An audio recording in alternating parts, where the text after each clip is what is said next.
Hello everyone. तो अब जब चिन्युए को पता चल गया था कि वे बिल्कुल गलत था और शाया ठीक थी, तो वो फौरन से श्याओ को मिलने के लिए आती है। युआन तो उस पर बहुत गुस्सा करती है कि तुमने शाया के साथ बहुत बुरा बिहेव किया है, लेकिन श्याओ कहता है कि अगर ये उसे उस दिन ब्रेसलेट ना देती तो पता नहीं शाया के साथ क्या हो जाता, शायद वो कभी वापस ना लौट सकती। चिन्युए कहती है कि मुझे अपनी गलती रियलाइज है, मैंने वे पर भरोसा किया, गलत किया और अब मैं अपनी गलती सुधारना चाहती हूँ। वो उनसे कहती है कि अगर तुम लोग वोंग को तलाश कर रहे हो तो उसे ढूंढने में मैं मदद करूंगी। वोंग एक्चुअली अपना सारा सामान उठाकर किसी और अननोन जगह पर शिफ्ट हो गया था। अब चिन्युए के इतने लिंक्स थे कि वो वे के थ्रू ये डाटा निकलवा सकती थी कि वो कहाँ पर है, और यही वो पता करा लेती है। अब चिन्युए बाहर जाकर उसे यही आवाजें देती हैं कि मुझे वे ने भेजा है और तुम्हें एक इम्पॉर्टेंट मैसेज देना है। अब वोंग को यकीन आ जाता है और वो फौरन से दरवाजा खोलता है तो आगे सारे लोग खड़े हुए होते हैं। वो भागने की बहुत कोशिश करता है, लेकिन श्याओ और जिन दोनों उसे घेर कर पकड़ ही लेते हैं। लेकिन वोंग उनसे कहने लगता है कि वो मशीन ब्लास्ट के बाद एक दफा खराब हो गई है और पता नहीं अब वो सही से काम करेगी भी कि नहीं। ये सुनकर श्याओ को उस पर बड़ा गुस्सा आता है, जो वो निकाल भी देता है। और फिर हमें दिखाते हैं 2011 में मिस्टर शू अपने बेटे श्याओ के साथ बैठे हुए होते हैं, उसे गेम खेलना सिखाते हैं और उसके बाद श्याओ उनको मैसेज देता है उसी ओल्ड फेरी का। एक्चुअली शाया ने उसे कहा था कि अपने डैड को बताना कि पिगी टेक कंपनी से बच कर रहें और अगर खुद को बचा सकते हैं तो बचा लें, वो उन्हीं का डाटा यूज कर रहे हैं। अब ये सुनकर मिस्टर शू काफी परेशान हो जाते हैं और पिगी टेक की ओपनिंग सेरेमनी में पहुंच जाते हैं। उसी टाइम पर शाया भी किसी तरह से रूम से बाहर निकल आई थी, लेकिन तब तक वो नई कंपनी लॉन्च कर दी गई थी। यहाँ पर मिस्टर शू मीडिया के सामने आकर खड़े होते हैं और कहते हैं कि इन लोगों ने मेरे कोर्स चुराए हैं, मैंने अभी देखा है, ये सारा आइडिया मेरा है। यहाँ पर कंपनी का ऑनर कहता है कि हमने इनसे पहले ही सर्टिफिकेशन भी हासिल की है, इसका मतलब है कि हमारा डाटा इन्होंने चुराया है। अब मिस्टर शू की अपनी ही सेक्रेटरी उनके साथ मिली हुई थी और उसने सर्टिफिकेशन के लिए भेजे हुए सारे डॉक्यूमेंट्स गायब कर दिए थे, इसलिए उनके पास कोई भी सबूत नहीं बचा था। अब वो बहुत परेशान हो जाते हैं क्योंकि सारे लोग उन्हीं से सवाल कर रहे थे कि वो अपनी इनोसेंस साबित करें। शाया उनके हाथ से गिरा हुआ वही सर्टिफिकेशन का फॉर्म देख लेती है और उस पर जो डेट्स लिखी हुई थी वो वाकई मिस्टर शू की भेजी हुई डेट से 2 दिन बाद की थी। अब यहाँ पर शाया श्याओ के पास जाती है और उसे दोबारा से हिम्मत दिलाती है। उसे ऐसा ही लग रहा था कि जैसे ये ओल्ड फेरी मेरे लिए एक सन की तरह है और अब जब मैं अकेला हूँ तो ये मुझे वार्मथ दे रही है। और उसी वक्त शाया मिस्टर शू से मिलने के लिए जाती है तो उनके ऑफिस के बाहर लोग प्रोटेस्ट कर रहे थे और यहीं पर ही उसकी वीडियो वो बनी थी जो कि वे ने उसके खिलाफ उसको भड़काया था कि देखो तुम यहाँ पहुंची थी सिर्फ डाटा चुराने के लिए। यहीं पर ही वो रिसेप्शनिस्ट शाया को देख लेती है और वो बहुत लॉयल थी अपने बॉस के साथ, तो वो उनका पर्सनल नंबर शाया को दे देती है कि उस दिन शाया ने जो भी बात कही थी वो बिल्कुल करेक्ट साबित हुई थी। अब शाया मिस्टर शू को कॉल करती है जो कि बिल्कुल अकेले बैठे हुए थे और उनके हार्ट में बहुत पेन था। शाया उन्हें फोन करती, वो पहचान गए थे कि यही लड़की कल मुझे पिगी टेक कंपनी के बारे में बताने की कोशिश कर रही थी, पर मैंने एतबार नहीं किया। अब वो मरने वाले थे और शाया उनको बताती है कि मैं 10 साल आगे से होकर आई हूँ। श्याओ को मैंने देखा है, वो बहुत तड़पा है आपके लिए, आज तक इनोसेंस प्रूफ करने के लिए बहुत मेहनत कर रहा है। वो उसकी हर बात पे बिलीव करते हैं और कहते हैं कि अगर तुम दोबारा से फ्यूचर में जाओ तो श्याओ को कहना कि मेरे लिए इतना कुछ ना करे, बल्कि जो भी लाइफ उसे ब्लेसिंग्स और हैप्पीनेस दे रहा है उसको अचीव करे और खुश रहे, इसी में ही मैं खुश हूँगा। और इसके बाद ही मिस्टर शू को हार्ट अटैक हो जाता है। शाया बहुत दुखी हो गई थी, उसे लग रहा था कि पता नहीं वो कुछ चेंज भी कर पाएगी कि नहीं, लेकिन फिर भी उसने फैसला किया था कि वो हिम्मत नहीं हारेगी।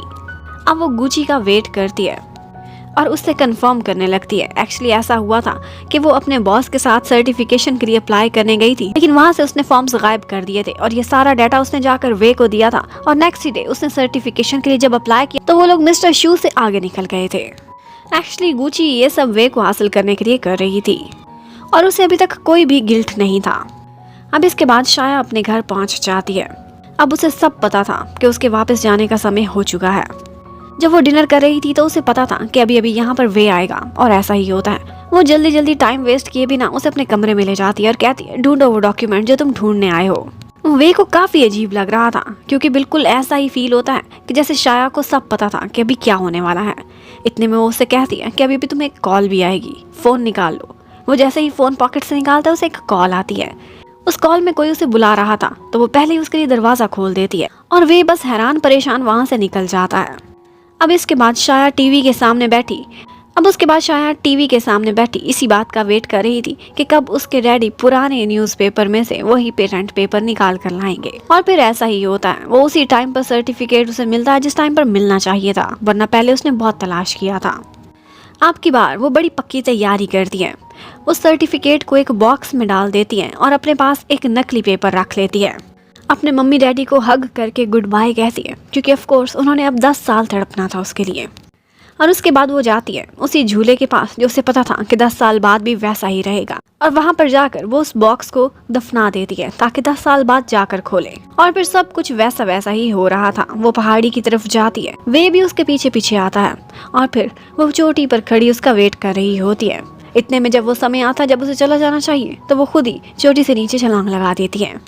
उधर हमें ईयर 2021 में दिखाते हैं, रिसर्चर वोंग के थ्रू वो लोग सारा काम कराते हैं। उसकी टाइम मशीन भी रेडी थी, सारा कुछ तैयार कर रखा कि शाया वापस आए तो सेफली आए। इतने में वहाँ की मैग्नेटिक फील्ड में कुछ बदलाव होते हैं, और थोड़ी देर बाद वो लोग देखते हैं तो शाया वहाँ पहुँच चुकी थी। उसे देखकर हर कोई खुश हो जाता है, और शियाओ जल्दी से उसके पास जाता है और कहता है कि मैं तुम्हें आंसर देने के लिए आ रहा था, और वो ये है कि मैं भी तुमसे बहुत प्यार करता हूँ और हमेशा तुम्हारे साथ रहना चाहता हूँ। इतने में हमें दिखाते हैं कि रिसर्चर वोंग कुछ गलत करने का सोच रहा है। वो खुद भी वैसा ही ब्रेसलेट पहनता जैसा शाया का था और टाइम मशीन में घुस जाता है, और थोड़ी देर बाद वो वहाँ से गायब हो गया था। प्रोफेसर चैन कहते हैं कि लगता है इसे सजा मिलने वाली है, क्योंकि अब ये भटकता रहेगा। शाया आज बहुत एक्साइटेड थी, और वो शियाओ को बताती है कि उसने कुछ डॉक्यूमेंट सेव करके रखे हैं जिसके थ्रू वो अपने डैड को इनोसेंट साबित कर सकता है। अब वो उसे उसी जगह पर लेकर जाती है। अब वहाँ पर उनके पास खोदने के लिए कुछ भी नहीं था, तो वो बच्चों से हेल्प मांगते हैं। शियाओ को बच्चों से डील करना बिल्कुल भी नहीं आता था। वो जाता है तो बच्चे डर जाते हैं, और उसके बाद शाया उसे सिखाती है तो वो एक गिफ्ट लेकर जाता है जिसके बदले बच्चे उसे अपना डिगिंग इक्विपमेंट दे देते हैं। अब वो लोग जैसे ही खुदाई करते हैं, नीचे से एक बॉक्स निकला था। शाया देखकर बहुत खुश हो जाती है, लेकिन जब वो लोग खोलते हैं तो उसके सारे पेपर्स खराब हो चुके थे, जो कि कुछ भी प्रूफ नहीं कर सकते थे। शाया बहुत दुखी हो जाती है, और एक दफा शियाओ को भी धचका लगा था, लेकिन वो कहता है कोई बात नहीं, तुमने पूरी मेहनत की। शाया घर पर भी सैड बैठी होती है, तो शियाओ कहता है कि देखो तुम्हें लग रहा होगा कि कुछ भी नहीं बदला, लेकिन मेरे लिए बहुत कुछ बदला है। अब वो शाया से यही कहता है कि तुम चीयर अप कर जाओ, तुमने अपनी तरफ से फुल एफर्ट की है। उधर हमें युआन को दिखाते हैं, उसे भी बहुत गुस्सा आया हुआ था जब उसे पता चलता है कि वे इतना बुरा इंसान है, और उसने शाया के साथ भी बुरा किया और मिस्टर शू के साथ भी। अब शाया का मूड ऑफ था, तो उसे खुश करने के लिए शियाओ अपने साथ उसी पॉइंट पर लेकर जाता है जहाँ पर वो उसे पहली दफा मिली थी। यहाँ पर शाया उसे वही मैसेज भी देती है जो कि मिस्टर शू ने उसे दिया था कि 10 साल बाद मेरे बेटे को देना। शियाओ ये सुनकर बहुत खुश हो जाता है, क्योंकि वाकई ये बातें वो तब नहीं समझ सकता था, वो बहुत इमेच्योर था। शियाओ को अक्सर वो ओल्ड फेरी याद आया करती थी। शाया सोचती है कि आज इसे बता देना चाहिए। वो उसे क्रेजी कह रहा था, तो वो बोलती है कि क्रेजी तो तुम थे, पता है कैसी विग लगाकर फिर रहे थे। अब शियाओ को शक हो जाता है, और उसका वो आधा फेस कवर करके देखता है तो उसे समझ आ जाती है कि ओल्ड फेरी कोई और नहीं बल्कि उसी की ही लवर थी, और ये जानकर उसे बहुत खुशी होती है। अब शाया यहाँ पर देखती है तो 2 QR कोड पड़े हुए थे। एक तो उसे पता था कि मेरे नाम का है, दूसरा वो स्कैन करती है तो उस पर आई लव यू लिखा हुआ आ रहा था। शियाओ ये देखकर शर्मा जाता है, क्योंकि वो अक्सर उसे प्रपोज करने के लिए डिफरेंट आइडियाज ढूंढता रहता था। यहाँ पर शाया उसे तंग कर रही होती है, तो शियाओ उसे अपने क्लोज करता है, और फिर उसे एक किस करके अपने लव का इजहार करता है। उधर हमें मिस्टर वे को दिखाते हैं। आज उसका एक बहुत बड़ा ऐप लॉन्च होना था, और वो उसे टच करता है, और उसके बाद ये ऐप ऑनलाइन चला जाता है। वे सोचता है कि देखो मुझे सब कुछ हासिल हो गया, शाया तुम्हारे कुछ करने से कोई फर्क नहीं पड़ता।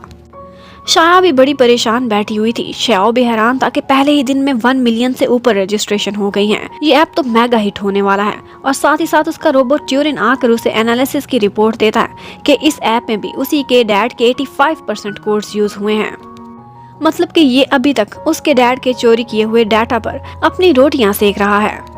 अब शियाओ भी मूड में आ जाता है, और अपने रोबोट से कहता है कि एक्सट्रीम वर्किंग कंडीशंस को ऑन करो। और उसके बाद शाया इधर देखती है तो हैरान रह जाती है, उसकी विंडोज भी स्क्रीन में बदल जाती हैं, और छत भी। इतना एडवांस सिस्टम, वो तो हैरान रह जाती है कि शियाओ के पास इतना सोफिस्टिकेटेड सिस्टम कैसे है। अब नेक्स्ट क्या होगा ये देखने के लिए stay connected. Thank you for watching, bye bye.